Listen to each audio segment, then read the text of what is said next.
To address serious problem of poverty that led to beggary, the earliest initiatives at Community Organization for Social Welfare were launched at England.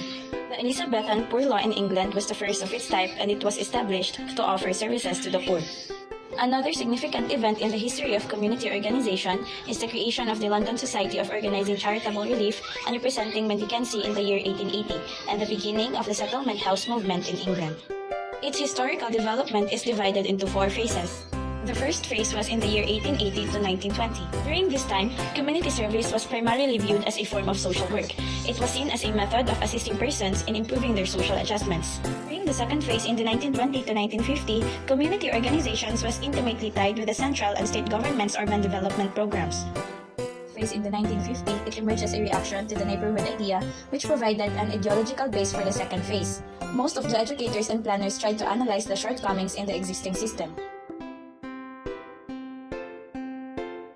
History of Community Organization in U.S. February 23, 1908, boys selling newspaper in Brooklyn Bridge. People sought to meet the pressures of rapid immigration and industrialization by organizing immigrant neighborhoods in urban centers. Since the emphasis of the farmers was mostly on building community through the settlement houses and other services mechanisms, the dominant approach was what Fishers called social work. During this period, the New Boy Strike of 1899 provided an early model of youth-led organizing. In 1940 to 1960, during this period, a lot of local area sorting out procedure was created in schools of social work with a specific systemic center grounded in the way of thinking of John Dewey, which zeroed in experience, instructions, and other sociological concepts. This period saw a lot of energy coming from those basic of capitalist doctrines. Saul Alinsky, based in Chicago, is credited with beginning the terms community organizer during this time span. Alinsky wrote Way for Radicals Distributed in 1946 and Rules for Radicals were distributed in 1971. With these books, Alinsky was the primary individual in America to arrange the key system and points of local areas coordinating. The company. In 1940, Saul Alinsky founded the Industrial Areas Foundation, a national community organizing network. Mandate was to partner with religious congregation and civic organization to build broad-based organizations that could train up local leadership and promote trust across community divides. In the 1960s, the New Left tried their hand at community organizing. They were critical of what they conceived of what Alinsky, dead-end local activism. The civil rights movement, anti-war protests, the struggle for women's liberation were influenced by ideas of neighborhood organizing. Marcos' declaration of martial rule in 1972 altered the terrain for social movements. All progressive groups were subjected to repression while some individuals were either eliminated or arrested by the military. During the early stages of martial rule, all the attempts at organizing ground to a halt, except for the Zone 1 Tondo organization. NGOs were the first to engage in organizing despite martial law. This includes the Urban and Rural Missionaries of the Philippines, Task Force Detainees of the Philippines, Episcopal Commission on Tribal Filipinos, Share and Care Apostolate for Poor Settlers, and Peace, among others. Soon, however, NGOs resumed grassroots activities. The Philippine Ecumenical Council for Community Organization continued with the refinement and implementation of the community organizing. Repression continued, but opposition to martial law grew. The majority of people remained poor, wages were kept low, and human rights violations increased.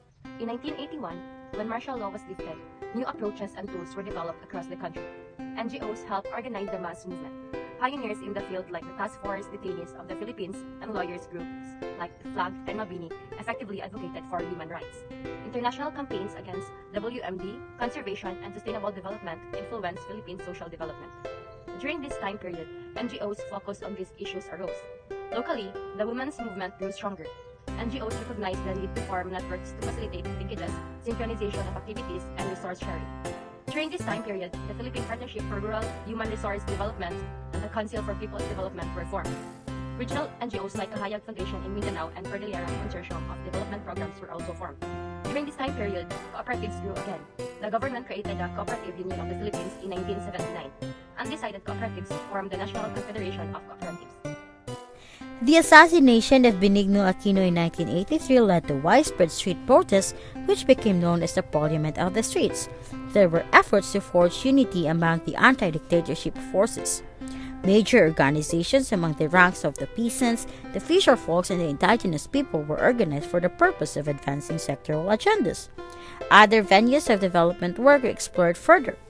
Programs that focus on livelihood, gender equality, ecology, alternative legal assistance, support for migrant workers, and others were implemented. During the first quarter term of the 70s, community organizing was introduced through the Philippine Economical Council for Community Organization, or the PECO. The group organized communities in Tondo and established the Council of Tondo Foreshore Community Organization, which proved to be an organization of leaders. Retraining was carried out to improve the organizing skills of PECO personnel.